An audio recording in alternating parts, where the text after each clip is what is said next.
Welcome to Business Tips with Michael Tobian. Today we'll be discussing part of a business ethics series, fiduciary duties.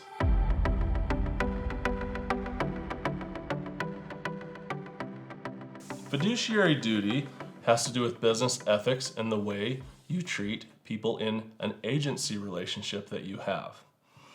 So the definition, as I've found online, is involving trust, especially with regard to the relationship between a trustee and a beneficiary. And it gives an example: the company has a fiduciary duty to its shareholders. So in business relationships, and specifically in agency relationships, we're going to run into this all the time, where we have a duty to act in the best interest of whoever we are the agent for or whoever we are representing. You are in a lot of different agency relationships. You don't have to be an agent. You don't have to be a real estate agent or have an agent as part of your title to be involved in an agency relationship. We have tons of these agency relationships. Do you work for somebody? If you're an employee, you're in an agency relationship where you are the agent of your employer. You represent the person you work for, okay? If you're an attorney, you're an agent, you're representing your client. If you are certainly a real estate agent, you represent your client. I run into this concept all the time because I'm a business broker. I sell businesses for people. So I am an agent of the business that I'm selling. I'm giving buyers information. I'm representing that entity, that business that's for sale, okay? I'm also an agent. I'm a booking agent. I have a production company where I literally am an agent for bands and acts for conventions and corporate events and things like that. So I am constantly running into this situation where I have an agency relationship. There is a great temptation to violate your fiduciary duty when all of a sudden you run into a conflict of interest with your own personal interests with that of whoever you have the agency relationship with. There's lots of examples of this. An example from my experience is I'm a business broker, and oftentimes I'm in a situation where I'm selling somebody's business and there's two different clients. I'll make a higher commission if I sell it to this client than I will if I sell it to this client. However, maybe this client that I'll make the lower commission on is a better fit for my client. Well, I have to act in a fiduciary way, and I should present things in an equal way and let my client know that this may be in their best interest, and the decision really needs to benefit my client. That's me acting in the best interest of my client. I can't think about my commission. I have to think about my duty to my fiduciary. Real estate agents deal with this all the time. Sometimes they're in those situations. Sometimes there's another agent involved, so they'll make less when they sell it to one client, one customer over another. Attorneys run into this situation. Sometimes attorneys love to bill their hours unnecessarily. They love to just spend a lot of time doing things that they could be more efficient at. Well, that's also, I feel, violating their fiduciary duty to their clients.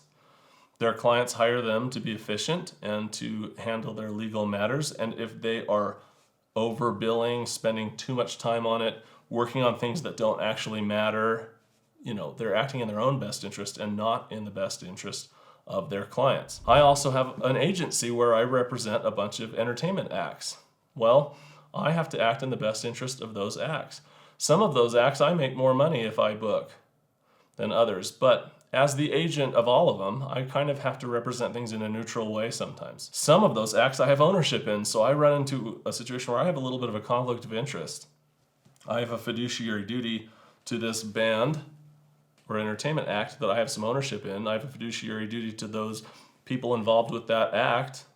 But as the agent of that band and of the agent of other bands, I have to act in a neutral way when I'm being an agent. And when I'm being an owner of that band, I need to act in a way that I'm competitive with that band. So I sometimes run into a situation where I have a conflict of interest. But the way I combat that is I disclose. I disclose.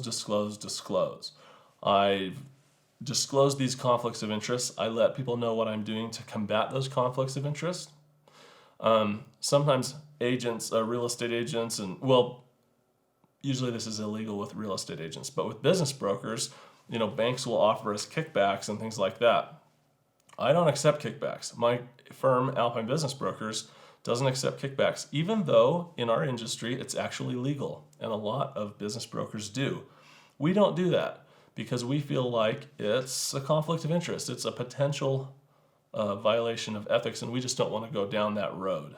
Okay, so there's lots of these different situations, but if we were to take a kickback, which we don't, it would be very important that we disclose that we were taking the kickback from the bank to our client, because it's a conflict of interest that we want the client to know about so that they're comfortable with us, so they don't think we're sneaking around.